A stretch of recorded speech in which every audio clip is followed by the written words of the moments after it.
Vous prenez à l'intérieur de cette Erlen un liquide, ou d'ailleurs un solide, si vous le souhaitez, et vous allez chauffer.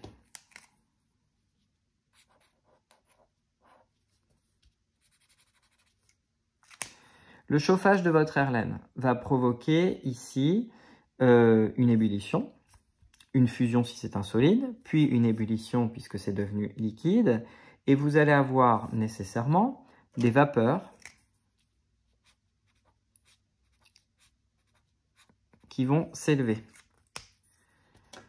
Si vous avez un bécher, les vapeurs vont pouvoir s'élever et sortir facilement du bécher. Si à l'inverse, vous avez un Erlen, les vapeurs vont, pour la plupart d'entre elles, sauf celles qui tombent exactement dans l'alignement du col de l'Erlen, les vapeurs vont se trouver confrontées aux parois de l'Erlen, des parois qui sont froides.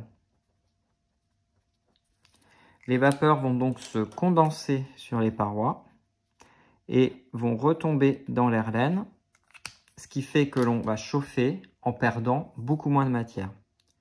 La deuxième raison pour laquelle un Erlen est mieux qu'un bécher, c'est parce que lorsque vous allez avoir une ébullition, il peut y avoir des projections. Ces projections sont, par la forme de l'Erlen, retenues à l'intérieur de l'Erlen et ne peuvent pas jaillir en dehors de cet Erlen. Vous avez donc ici une précision supplémentaire à apporter dans votre réponse, un Erlen plus chauffé sans perte de matière. C'est évidemment pas absolu. Il y en a un peu quand même, mais beaucoup moins qu'avec un bécher. Une fiole jaugée.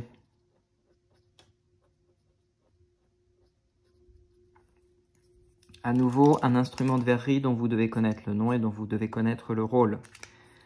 Une fiole jaugée, ça sera exactement le même rôle que les précédents, sauf que ici, c'est une verrerie in, qui est faite pour contenir, mais qui contient, donc contenir, un corps pur ou un mélange de volume précis. Cette fois-ci, on n'est plus du tout dans l'approximation, on a de la précision en plus. Donc vous retenez bien son rôle.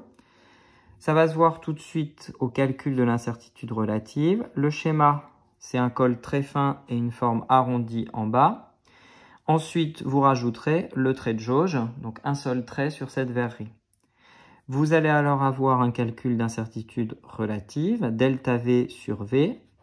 Je reprends la formule littérale, toujours, fois 100, égale 0,1 divisé par 100,0 fois 100, verrerie précise, donc il y a une virgule au nombre du volume, ce qui nous donne 0,1%.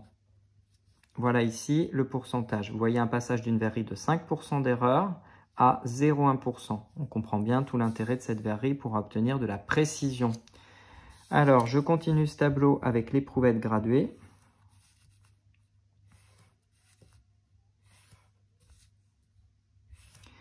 L'éprouvette graduée est une verrerie qui permet de mesurer un volume de façon approximative, moins précise que d'autres éléments de verrerie. Donc, l'éprouvette graduée.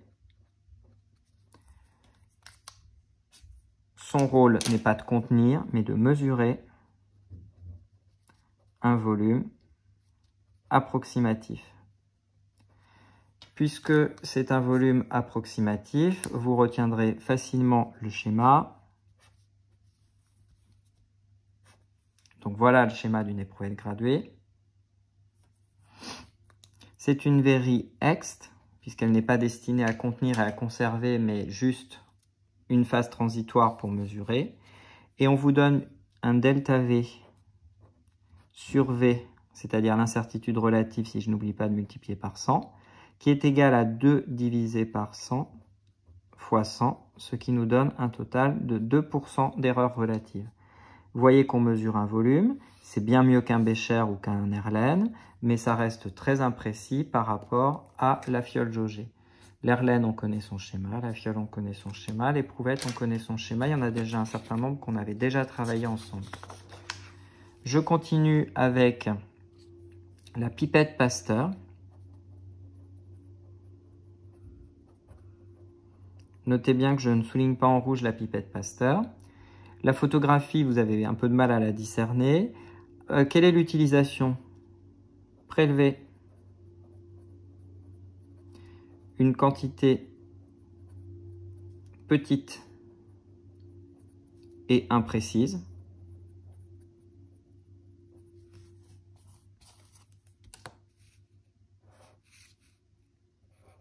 Donc on n'est pas dans la mesure, on est juste dans le prélèvement.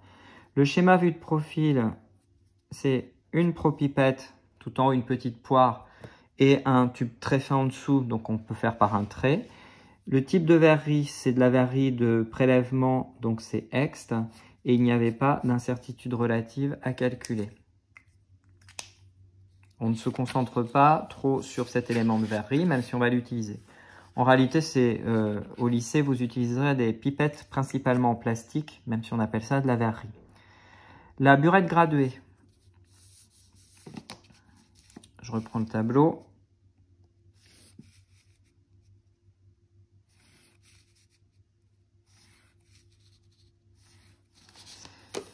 Premier élément de verrerie, burette graduée pour cette nouvelle page.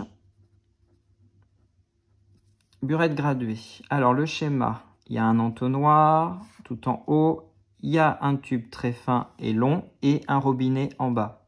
Tous les éléments descriptifs y sont. L'utilisation, c'est la mesure d'un volume précis. J'ai inversé les deux colonnes, rôle et schéma, je m'en rends compte à l'instant.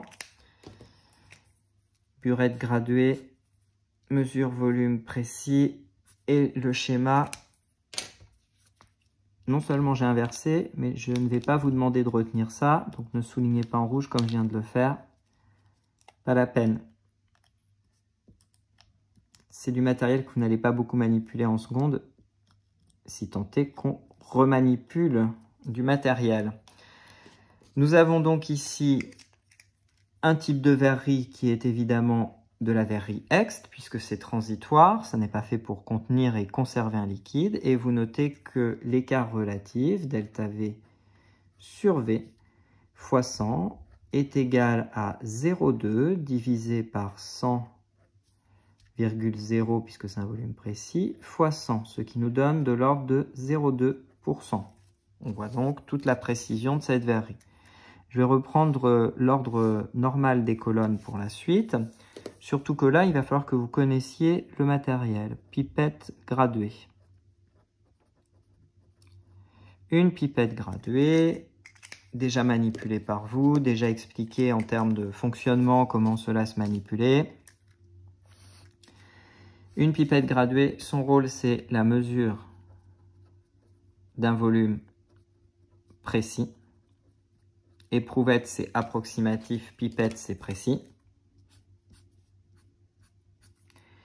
Vous avez un schéma qui est un trait tout simple. C'est de la verrerie Ext puisque vous n'allez pas laisser votre mélange ou corps pur à l'intérieur de la pipette. Et l'incertitude relative, delta V sur V fois 100, est égale dans le cas présent à 0,2 divisé par 100 fois 100. Autrement dit, je peux annoncer déjà 0,2%. La pipette jaugée.